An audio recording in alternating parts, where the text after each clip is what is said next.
Azərbaycanda qiymətlər Covid-19-dan bəri qalxır, inflyasiya artır. Amma bu müzakirə olunmur. Çünki hakimiyyətdə olanlar bundan zərər görmür. Onların bunu kompensasiya etmə imkanları var. Bəs aşağı təbəqələr necə dolanır və nəyi itirirlər?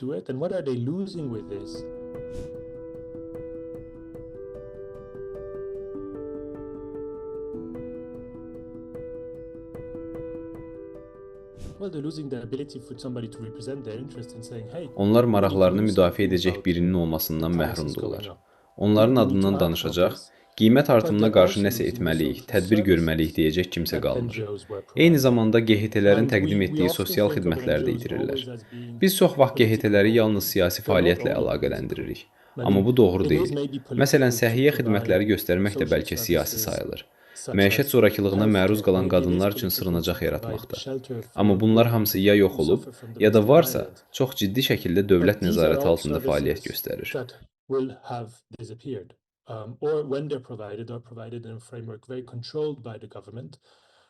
Bu insanların itirdiyi şeylərdəndir. İnsanlar daha nəyi itirirlər?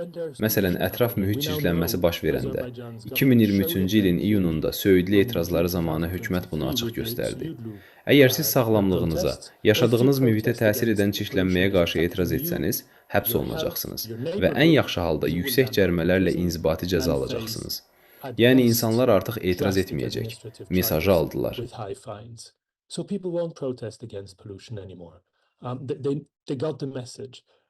Digər vacib məsələ hüquqi yardıma çıxışdır. Bir çox insanın vəkil tutmağa imkanı yoxdur. Əvvəllər vətəndaş cəmiyyəti hüquqi xidmətlər göstərirdi. Azərbaycanda, Qərbdə çoxları bunu bilmir. Bir çox postsovet ölkələrində olduğu kimi, QHT-lər birbaşa məhkəmələrdə insanları təmsil edə bilirdi. Bu artıq yoxdur. Demək olar ki, tam yox olub.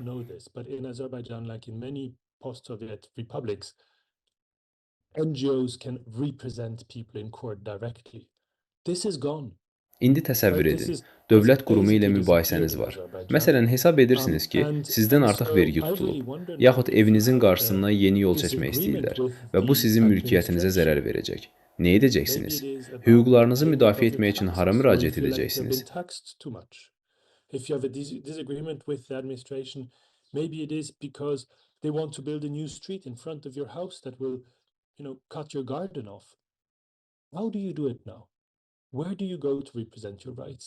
Mən ölkə daxilində baş verən başqa bir məsələyə də diqqət çəkmək istəyirəm. Abzas Media və Meydan TV kimi müstəqil mediaların həbs edilən jurnalistləri sayəsində indi hamının bildiyi, amma çox danışmadığı bir reallıq üzə çıxır. Azərbaycan həbsxanalarındakı şərait. Siyasi məhbuslar işgəncə və pis rəftarla üzləşirlər. Qadın məhbuslara qarşı cinsi zorakılıq halları demək olar ki, hər gün baş verir. Amma bu, aysbergin görünən hissəsidir. Çünki bu məlumatlar məhz həbsdə olan jurnalistlərin özlərinin paylaşdığı məlumatlardır. Reallıq isə odur ki, Azərbaycanda həbsxana şəraiti son 20 ildə sadə insanlar üçün də dəyişməyib.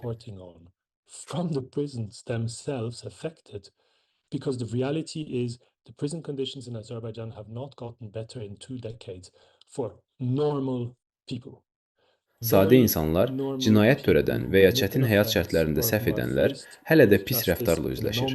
Bu yeni deyil, sadəcə indiki qədər sənədləşdirilmirdi. Təsəvvür edin ki, jurnalistlər həbsdə olmasaydı və cəmiyyətdə baş verənləri sərbəst şəkildə işıqlandıra bilsəydi, nə qədər çox şey üzə çıxardı.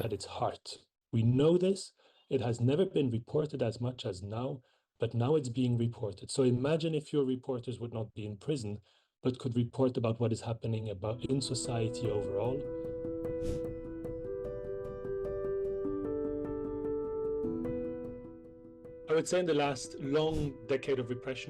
Bu uzun repressiya 10 illiyində 3 əsas şey dəyişib. Birincisi, artıq ölkədə müstəqil vətəndaş cəmiyyəti və müstəqil media nümayəndələri, jurnalistlər, demək olar ki, yoxdur. Əvvəllər belə deyildi. Strategiya budur ki, sərbəst danışa bilən heç kim artıq bunu edə bilməsin. Bu isə, məsələn, 10 il əvvəlki vəziyyətdən fərqlidir. Ölkə Avropa Şurasına qoşulduqdan bəri ən pis vəziyyətdədir.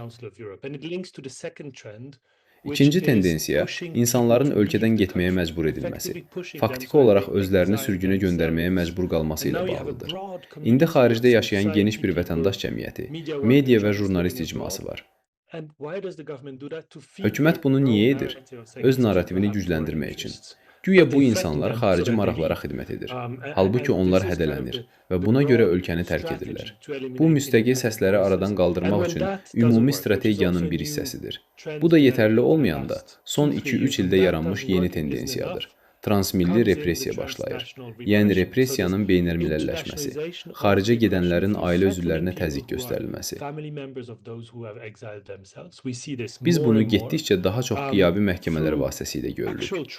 Artıq 22 nəfər qiyabi şəkildə məhkum edilib. Yəni onlar məhkəmədə fiziki olaraq iştirak etmirlər, xaricdədirlər, amma məhkəmə yenə də keçirilir. Üçüncüsü isə insanlara qarşı real hədələr və fiziki hücumlardır. Bunun ən son nümunəsi Cenevrədə Emin Hüseynova qarşı baş verən hadisədir.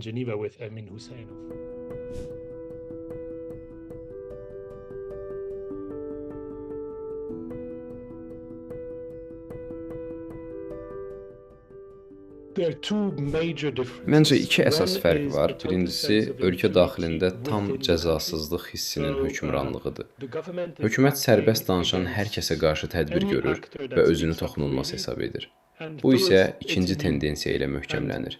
Beynəlxalq ictimaiyyətin tam fəaliyyətsizliyi. Heç bir sistemli reaksiya yoxdur. Hətta bu artıq həddini aşdı demək iradəsi belə yoxdur.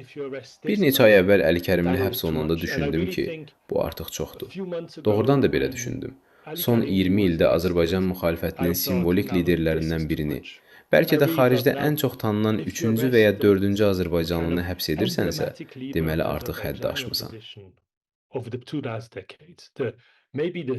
Amma buna belə heç bir reaksiya olmadı. Yəni faktiki olaraq beynəlxalq reaksiyanın olmaması ilə qidalanan bir cəzasızlıq mövcuddur.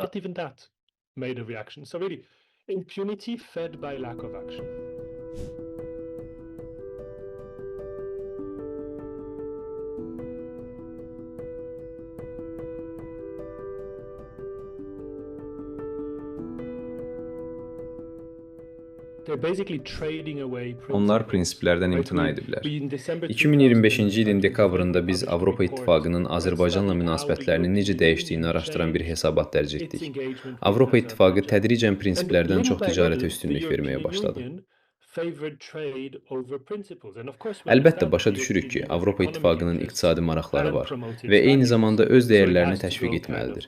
Yəni, bu iki tərəf arasında bir tarazlıq məsələsidir. Amma 2026-cı ilin martında Azərbaycanla birgə bəyanatda razılaşdırdıqları mətnə baxsanız, görərsiniz ki, prinsiplərdən imtina edilib. Bəyanatda artıq dəyərlərdən bəhs edilmir. Demokratiya sözü yoxdur. İnsan hüquqları sözü yoxdur.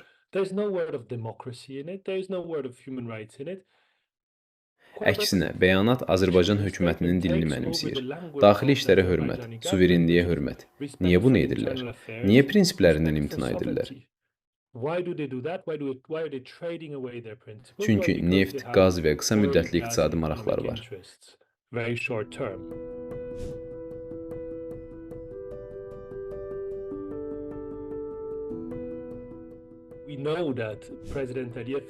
Bilirik ki, Prezident Əliyev ağıllı geosiyasi oyuncudur. O, Putinlə eyni zamanda Avropa İttifaqı ilə də incə bir balans quraraq çox məharətli bir şəkildə öz mövqeyini tutub. Azərbaycan bu yeni geosiyasi reallığın böyük qalibinə çevrilib. Çünki bir çox Avropa İttifaqı üzv dövlətləri, məsələn bu həftə Çexiya, faktiki olaraq Putinin neft və qazını Əliyevin neft və qazı ilə əvəz edir. Amma 10 ildən sonra onlar 2022-ci ildə Putindən asılı olduqları vəziyyətin eynisi ilə üzləşəcəklər.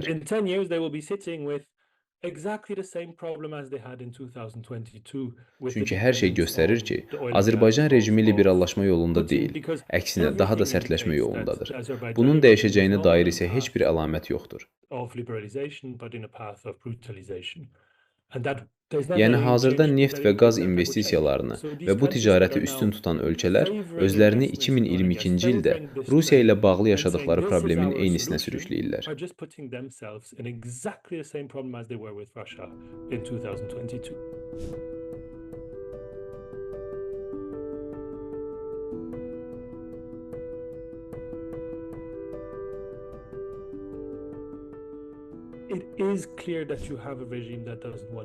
Ölkədə sərbəst və müstəqil səslərin ifadə olunmasını istəməyən bir rejim var. Bu, tam nəzarət istəyən bir siyasi sistemdir. Hətta birinci xanımın birinci vitse-prezident təyin edilməsi ilə belə.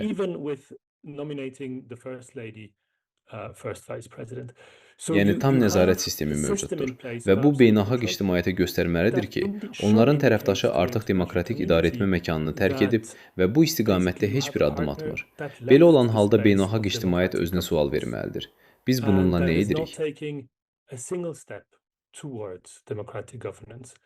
Amma əslində baş verən odur ki, bu vəziyyət Azərbaycandan çox Avropa Şurası və Avropa İttifaqı haqqında daha çox şey göstərir. Prezident Əliyevin nə edəcəyi gözlənilən idi, amma bu vəziyyət beynəlxalq ictimaiyyətin buna dözümlülüyünü göstərir. Onlar yeni, daha aşağı bir minimum standartı qəbul edirlər.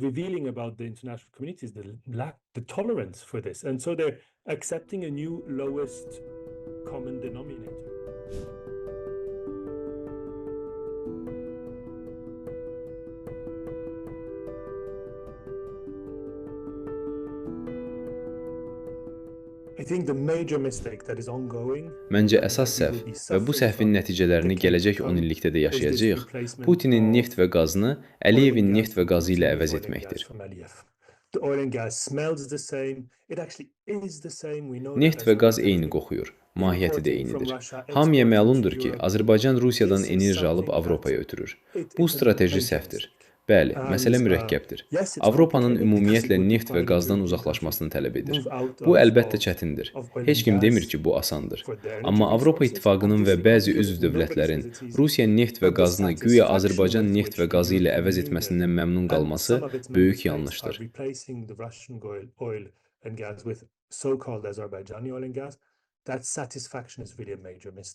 İkinci məsələ tolerantlıqdır.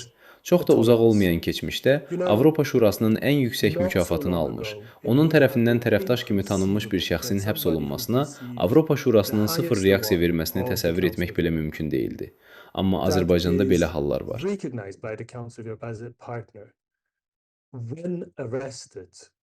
Bu baxımdan iki diqqətə layiq nümunə var. İntiqam Əliyev, Avropa İnsan Hüquqları Məhkəməsində ən çox şikayətçini təmsil etmiş vəkil. Həbs olunanda Avropa Şurası səfərbər oldu. Dedi ki, bu belə olmaz.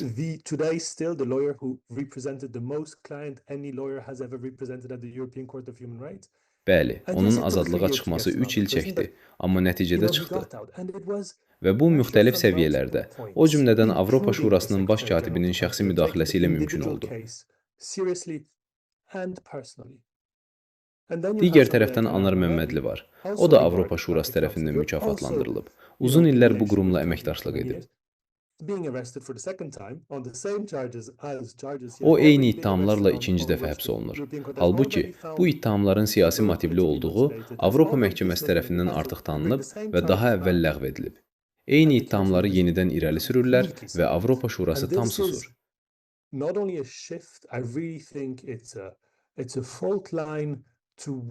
Bu sadəcə dəyişiklik deyil, həm də ciddi bir qırılma nöqtəsidir. Bu, Avropa Şurasının dəyərlərinə inanan insanların gözləntiləri ilə reallıq arasındakı uçurumdur.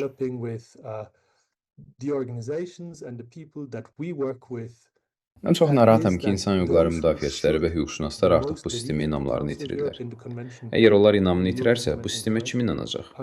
Çünki sistemin dayaqları çökərsə, o özü də çökməyə məhkumdur.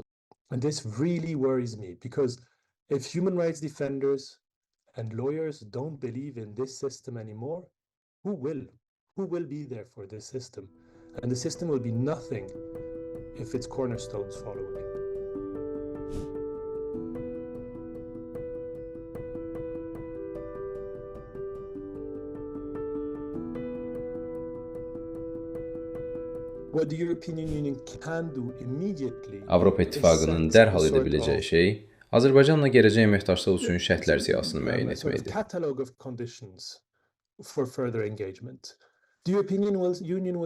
Avropa İttifaqı deyə bilər ki, Azərbaycan bizimlə əməkdaşlıq etmək istəmir. Biz onlara daha çox ehtiyac duyuruq. Amma bu hələ sübut olunmayıb. Azərbaycanın neft və qaz ixracının təxminən 95% Avropa İttifaqına gedir. Bəs başqa hara ixrac edəcək? Yaxın gələcəkdə əsas bazar yenə də Avropa İttifaqı olacaq. Yəni, təsir rıçaqları var. Bu şərtlər real və yerinə yetirilə bilən ola bilər.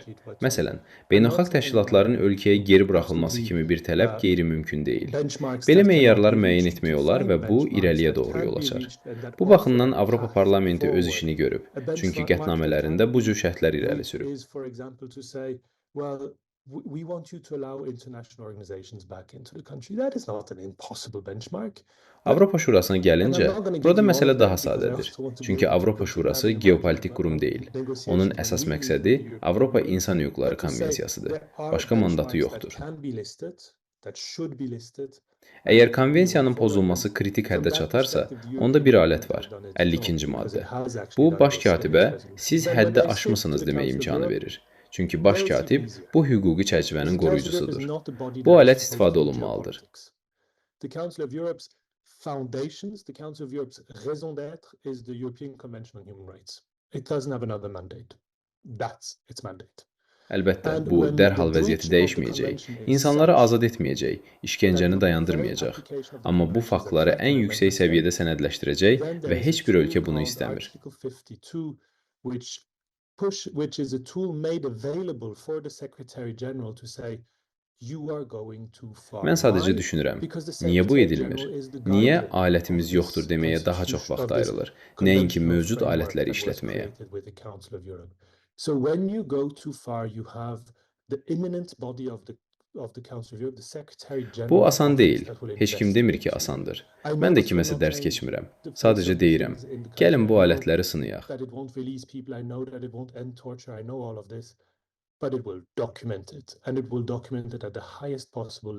Əgər yenə də işləməsə, onda həqiqətən biləcəyik ki, bu hökumət Avropa istiqamətində getmək istəmir. Amma hazırda nə Avropa İttifaqı, nə də Avropa Şurası bu alətləri istifadə etməyə cəhd edir. None of this is easy. Nobody is saying it's easy, and I'm not giving a lesson, a lecture to anybody. I'm saying, let's try these tools. And if it still doesn't work, well, then we know really this government doesn't want to go in any European direction. But right now, European Union and Council of Europe are not even trying to use these tools.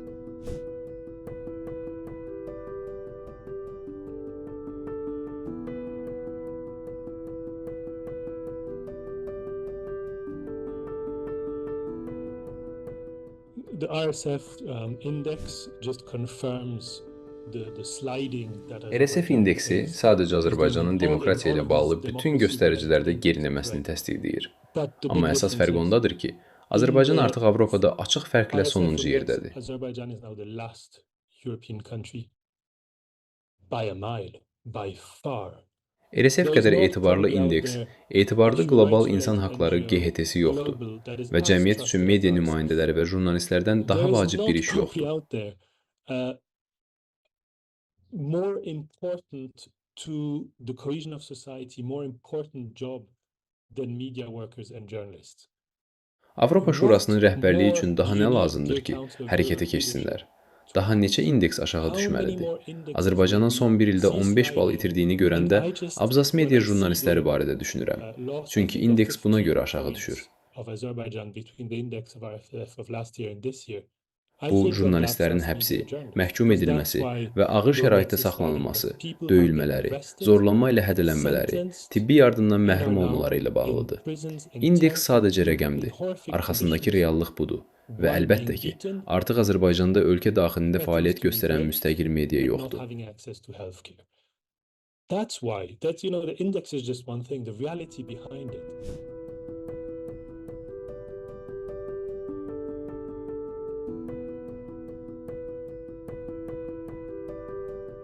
A decade ago I spent sometime in the summer in Azerbaijan. 10 il əvvəl yayda bir müddət Azərbaycanda olmuşdum və Anar Məmmədlinin məhkəmə proseslərindən bir neçəsini izləmə imkanım olmuşdu. Bu barədə yazmışdım. Hətta o məhkəməni Beni Hill məhkəməsi adlandırmışdım. Hakimlərdən biri yatırdı, digəri telefonda danışırdı, vəkilə söz verilmirdi, təqsirləndirilən şəxs qəfəs arxasında saxlanılırdı. Düşündüm ki Anar Məmmədlinin həbsinin 2 ili tamam olanda, aprelin 27-sində yenidən gedim, onun məhkəməsini izləyim. Bunun üçün viza müraciət etdim və səfərimin məqsədini açıq şəkildə göstərdim. 2014-cü ildəki kimi. Əslində, bu vəziyyətdə mən zərər görən tərəf deyiləm. Amma bu hadisə repressiyanın artdığını və hər hansı fərqli fikrə qarşı dözümsüzlüyün nə qədər gücləndiyini açıq göstərir.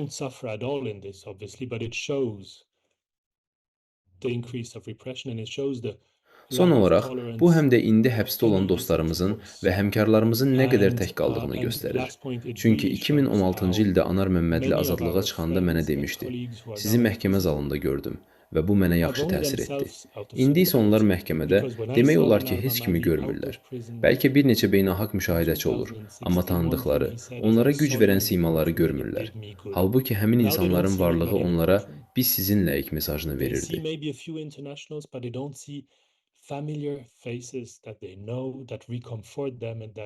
İndi bizim edə biləcəyimiz şey məktublar göndərmək, açıqcalar yazmaq, onların yanında olduğumuzu göstərmək və jurnalistlərinizin yaydığı hekayələri paylaşmaqdır. Çünki bunlar real həyatın, insanların həbsxanalarda üzləşdiyi real repressiyanın hekayələridir.